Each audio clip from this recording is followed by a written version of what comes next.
નવા મહિનાની શરૂઆત સાથે મોંઘવારીનો વધુ એક ઝટકો લાગ્યો। 1 જૂન એટલે કે આજથી કોમર્શિયલ એલપીજી સિલિન્ડરના ભાવમાં મોટો વધારો કરાયો છે। ઓઇલ કંપનીઓએ 19 કિલોના સિલિન્ડરમાં 42 રૂપિયાનો વધારો કર્યો।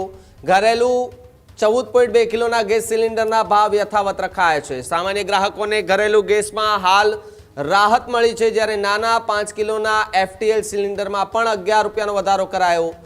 ગત વર્ષ 2026માં સતત કોમર્શિયલ ગેસ સિલિન્ડરના ભાવમાં વધારો થઈ રહ્યો છે, ત્યારે જાન્યુઆરીમાં 1691 રહેલો સિલિન્ડર હવે 3113 રૂપિયાને પાર પહોંચ્યો છે।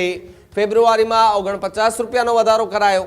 માર્ચ મહિનામાં પણ 115 રૂપિયાનો વધારો ઝીંકાયો, જ્યારે એપ્રિલ મહિનામાં 195 થી વધુનો વધારો થતા વેપારીઓ ચિંતિત થયા। જ્યારે મે મહિનામાં રેકોર્ડ બ્રેક 993નો તોતિંગ વધારો થયો હતો।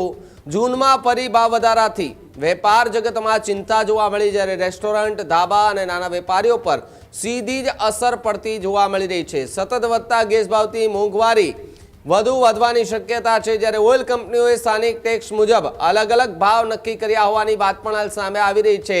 ત્યારે નવા મહિનો એટલે કે જૂન મહિનાની શરૂઆતમાં જ હવે જે છે તે મોંઘવારીનો માર એ જનતાને સહન કરવાનો વારો આવી રહ્યો છે। આ જ પ્રકારની તમામ અપડેટ જોવા માટે ન્યૂઝરૂમ ગુજરાતને લાઇક, શેર અને સબસ્ક્રાઇબ કરવાનું ભૂલતા નહીં।